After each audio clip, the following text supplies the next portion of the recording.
incident surrounding a statue. What is it about statues these days?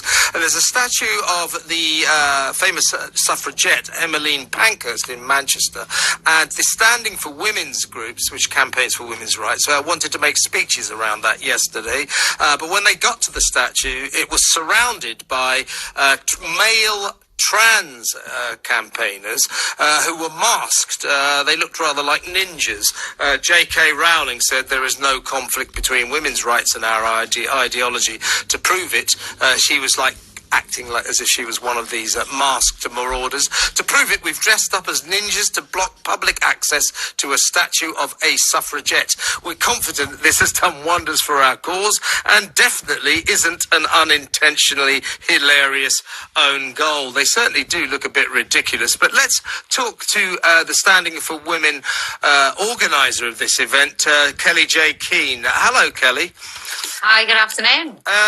What did you think when you arrived at Emmeline Pankhurst statue to find it surrounded by strange people in ninja outfits? Well, it was quite hilarious, wasn't it? So, it was hilarious, but also quite alarming and completely fitting to the way that they have operated for the last few years since women have tried to defend our rights against the creep of transgender ideology. And what sort of speeches were you and your friends planning to make?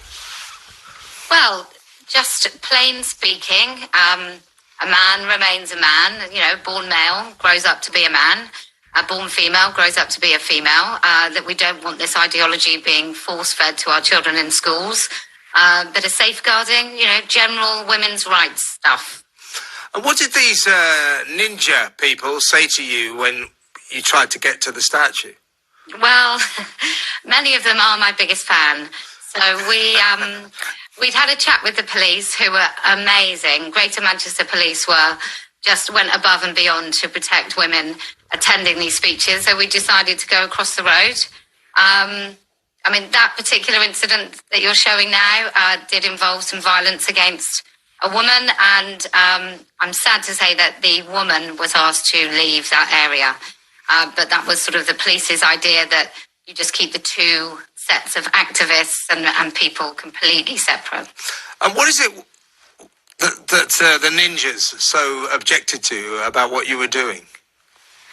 Well, they don't like us speaking the truth. They don't like us speaking about women's rights. Apparently, all women have to accept that a man who says he's a woman is allowed into our spaces, is allowed to use our language.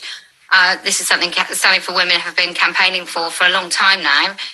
Just to say that a woman is an adult human female, it is an exclusive definition, and it doesn't welcome any man into it. You and I have spoken many times about this, and I pretty much support where you're at. I certainly support the main tenet of your objections, which are that women should not be called people with cervixes, or people who menstruate, or people who get pregnant. Why can't women be called women? Because to give them these other names, these other descriptions, is to negate femalehood, is to negate women, it's to negate the whole feminine sex, and I think that's sexist. Well, it is, but it's no surprise, really, that this is happening to women. We're the ones losing our language. It's not like we've lived in a feminist utopia for the last sort of 2,000 years. So it's not really a surprise. It is the most pernicious assault because it's almost invisible. Some people will say, well, why can't we call some men women if they want to be called women?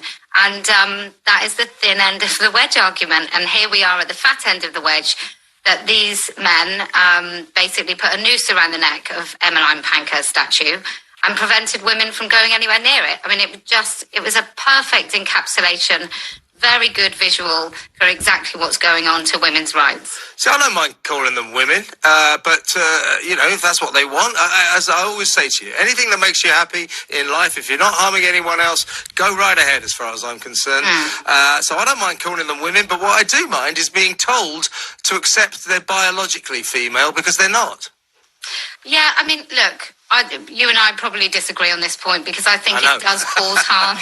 It does cause harm to women. It really does. If you start calling men women, then we can cease to use language, straightforward language for women, which does cause us great harm. You know, we can't talk about ourselves without having to use a qualifier that we are adult human females. I mean, the word woman is adult human female, and once we start diluting it, then we lose all right to it.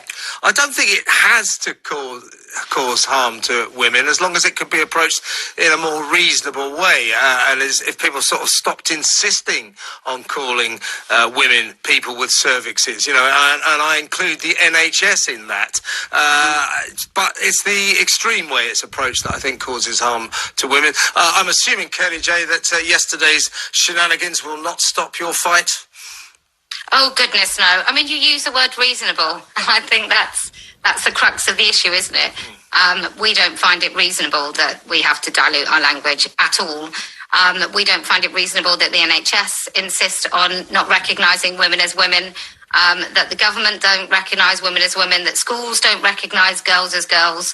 You know, it's always, once you start diluting these things, once we can't speak plainly, all bets are off, really. But no, I have no intention of stopping at all. I knew that would be your answer. Always great to talk to you, Kelly J. Thank you so much.